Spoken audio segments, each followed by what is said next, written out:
Chuchotis. Chaque histoire est un voyage magique. Ah, te voilà! Tu es prêt pour partir dans une histoire pleine de magie et même de pantoufles de verre.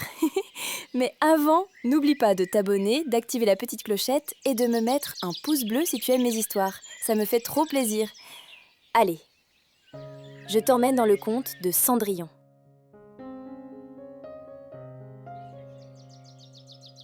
Il était une fois une douce jeune fille qui vivait heureuse avec son papa dans une jolie demeure paisible.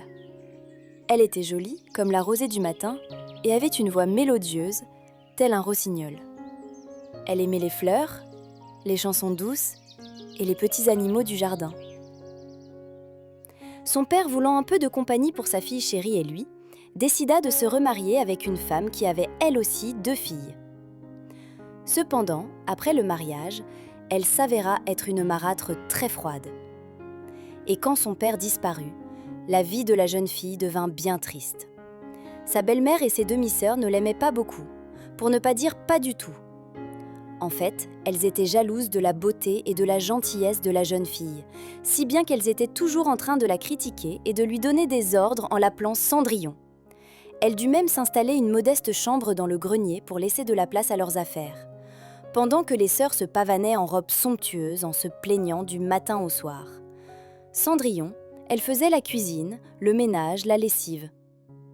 Elle était devenue servante dans sa propre maison, mais elle gardait toujours les sourires, grâce à ses petits amis à plumes et à poils. Dans sa grande maison, Cendrillon n'était jamais tout à fait seule. Dehors, les mésanges gracieuses chantaient pour elle. À l'intérieur, Angus, la petite souris gourmande, et aussi Max le chien l'écoutaient chanter pendant qu'elle travaillait. Leur compagnie aidait Cendrillon à supporter les journées fatigantes remplies de tâches interminables. Un jour, une grande nouvelle arriva. Cendrillon, émerveillé, tenait la lettre au cachet royal. Le roi organisait un bal. Le prince Édouard, son fils, devait choisir une épouse, et toutes les jeunes filles du royaume étaient invitées pour l'occasion. Cendrillon rêvait d'y aller, mais sa belle-mère se moqua d'elle. « Toi? Au bal? Dans ta robe toute déchirée? Quelle idée! Voyons, tu serais ridicule, Cendrillon! » Le pire, c'est qu'elle dut aider les 2 sœurs à se préparer, à coiffer leurs cheveux, à faire briller leurs chaussures. Et quand leur carrosse arriva les chercher pour les emmener au château, Cendrillon resta seule. Seule et triste.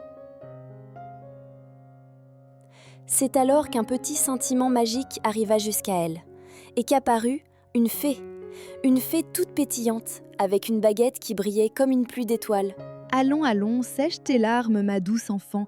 Ta marraine, la bonne fée, est là. » C'était la marraine de Cendrillon qui était venue l'aider. Elle regardait autour d'elle, comme si elle cherchait quelque chose, sous le regard amusé de Cendrillon. « Alors, il me faudrait… » C'est alors qu'elle aperçut une citrouille et Angus qui passaient par là. « Oui, voilà ce qu'il me faut. » Hop, elle les transforma en un somptueux carrosse et la souris était devenue un cheval. Quant à Max le chien, il fut changé en cocher. Et pour Cendrillon, elle ne pouvait quand même pas y aller en haillons. Hop, la voilà métamorphosée à son tour. La jeune fille était devenue méconnaissable dans sa robe magnifique, toute scintillante. Elle portait même des chaussures de verre si jolies qu'on aurait dit des éclats de lune. Mais avant de la laisser partir, sa marraine lui rappela. « Va t'amuser, ma chérie, et n'oublie pas, au 12e coup de minuit, tout disparaîtra. » Au château, tout le monde fut ébloui à son arrivée. Chacun se demandait qui pouvait bien être cette jeune fille si douce, si belle. Le prince, lui, était subjugué par sa beauté et son éclat de bonté. Il ne la quittait pas des yeux. Il s'approcha d'elle et l'invita à danser. Et ils dansèrent et rirent ensemble toute la soirée. Le prince était sous le charme. Et Cendrillon aussi. Quand soudain, dong, dong, dong, l'horloge commençait à sonner minuit. Oh, c'était comme si elle réveillait Cendrillon de son rêve et la ramenait à la réalité. Cendrillon s'enfuit alors, en courant aussi vite qu'elle le pouvait, laissant derrière elle une pantoufle de verre. Le prince, troublé, ordonna de retrouver la mystérieuse jeune fille à la pantoufle perdue. Alors, on passa de maison en maison, avec l'escarpin de verre pour la retrouver. Toutes les jeunes filles du royaume essayaient la chaussure. Certaines poussaient, d'autres tiraient fort, mais aucune n'arrivait à chausser le soulier magique. Puis, ils arrivèrent enfin chez Cendrillon. Les deux sœurs se disputèrent pour l'essayer en premier, mais sans succès. Et quand Cendrillon essaya la pantoufle, hop, elle lui allait parfaitement bien sûr. Le messager royal, qui n'y croyait plus trop, se redressa alors et s'écria « On vous a enfin retrouvé! Messire, le prince vous attend, demoiselle Cendrillon !» Sous le regard estomaqué de ses deux demi-sœurs, Cendrillon monta dans le joli carrosse royal avec ses amis. Angus s'était installé dans une boîte à biscuits, très important pour la route. Et même Max le chien était du voyage.